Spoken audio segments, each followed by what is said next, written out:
Michael Chandler becomes a laughingstock in the MMA world after his comments about the fight against Charles Oliveira. The Brazilian responds to Chandler regarding the illegal strikes he suffered during the fight and publicly shares his opinion. Meanwhile, the potential location for the fight between Jon Jones and Tom Aspinall is leaked by the English fighter's father, fueling fans' hopes that this heavyweight bout will indeed happen. First, check out Michael Chandler's statement that made him the subject of ridicule across the internet. He claimed to be absolutely certain he would beat Charles Oliveira 9 out of 10 times if they fought. I am not happy with my performance. I would give myself a 2 out of 10. I cannot overstate how horrible a performance this was, or set of circumstances it was after that first round, compared to what my vision was for what I am capable of. I believe I beat Charles Oliveira 9 times out of 10. Obviously, I've lost to him twice now. 2 out of 2. I have a 100% loss rate, so I understand why people might tisk at that, roll their eyes at that, but I'm so unhappy with my performance. I'm so excited to get healthy, and I'm so excited to give the fans and my supports and everyone else out there the performance that they deserve. T just was not the performance that I wanted, and it really sucks. Michael Chandler faced harsh criticism from fans and fighters after the fight, especially for throwing several punches to Charles Oliveira's neck, which is prohibited in MMA. As if saying he would win 9 out of 10 times wasn't enough, Chandler had the audacity to claim he never struck Charles Oliveira in the neck. I'm not going to say I didn't do anything wrong.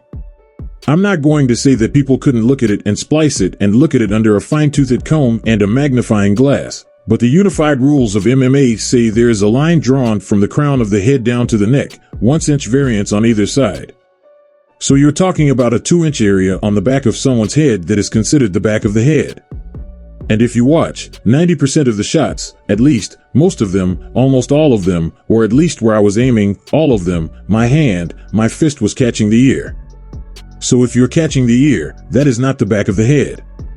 A referee who was 2 feet away never said one thing about it, and then you've got commentators who are 35 feet away saying it's the back of the head and other people saying it's the back of the head. Just like the Poirier fight. Charles Oliveira addressed this in an interview with the Laird Viana channel and strongly criticized the eye pokes, neck strikes, and fence grabbing Michael Chandler used during the fight. I took that shot? I did. But I didn't feel the punch. I felt the finger in my eye, and at that moment, I covered up, and he, Chandler, took advantage of the situation. We're in the best promotion in the world, with a commission like New York's, which is one of the strictest.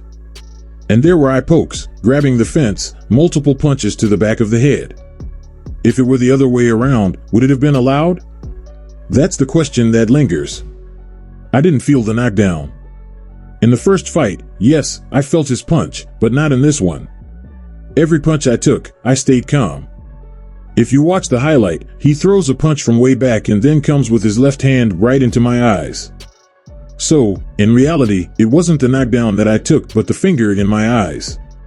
I'm the type of guy who doesn't like to create controversy when giving interviews, but I didn't feel his punch to the point of it being a knockdown.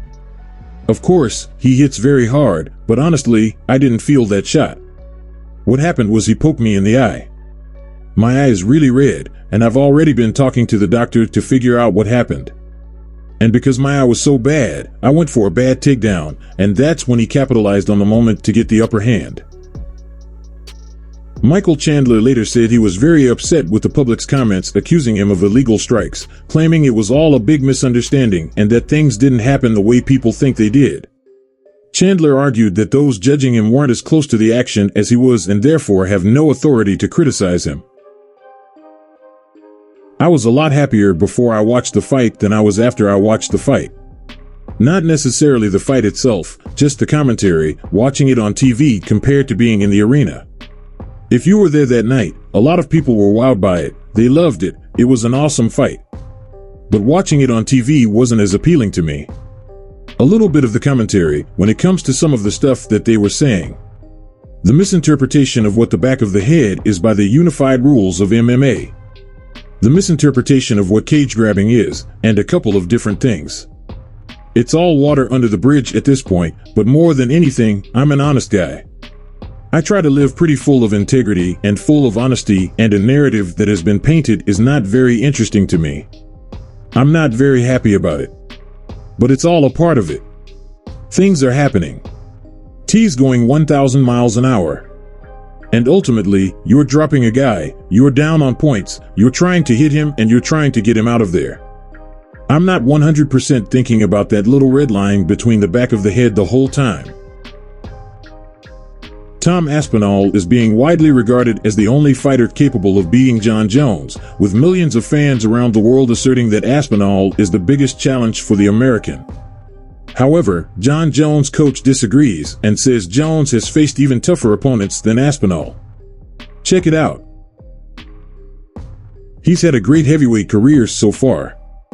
I think there's still a lot of unknowns which could be a benefit to Tom, but also a lot of those unknowns could be a big benefit to us. How is he going to do in deep water? How is he going to do in the later rounds? There'll probably be a lot of pressure on him to try to start fast, so with all that said, Tom's not a matchup. Like, we have respect for all of these great opponents and champions, but I think Jon has solved a lot more complex problems. Tom Aspinall's father excited fans this week by possibly leaking the location of the fight between the two heavyweight champions. I think it will happen in Las Vegas. It will happen in the place where they'll make the most money, won't it? That's my opinion. I think Jon doesn't know if he wants the fight or not. I think he wants the fight to beat Tom, but he also doesn't want to take that risk because he could lose. He's not afraid to fight anyone, I'm sure, but I don't think he wants to lose his unbeaten record. I'm sure that right now, he doesn't know if he's going to do it, and it will depend on the amount of money that they're offering. So, folks, the fight between Tom Aspinall and Jon Jones seems more likely by the day. Both fighters have commented that negotiations are underway. Aspinall even said he's very happy with how things are progressing. Jon Jones initially wanted to face Alex Pereira in his next UFC fight. However, Dana White made it clear that such a fight wouldn't make sense and that Jones should fight Tom Aspinall instead. For many fans worldwide, it seems the UFC boss is getting closer to convincing Jones, and the fight against the Englishman is shaping up for next year. As for Michael Chandler, the guy seems to be losing it. The American swears he didn't commit any illegal strikes against Charles Oliveira, even though multiple camera angles suggest otherwise. What about you? Do you agree with Michael Chandler that he didn't land any illegal blows? Or are you on Charles Oliveira's side, believing the referee made serious mistakes by not disqualifying the American, and that these actions are unacceptable in an organization as prestigious as the UFC? Share your thoughts in the comments so we can discuss. If you truly enjoy MMA and love staying up to date with everything happening in the fight world, make sure to check out these two other videos on the screen. They're super informative, and I'm sure you'll love them and stay well informed about the latest MMA news. If you enjoyed this video, don't forget to subscribe to the channel and leave a like to help spread the content. Thanks, and see you next time.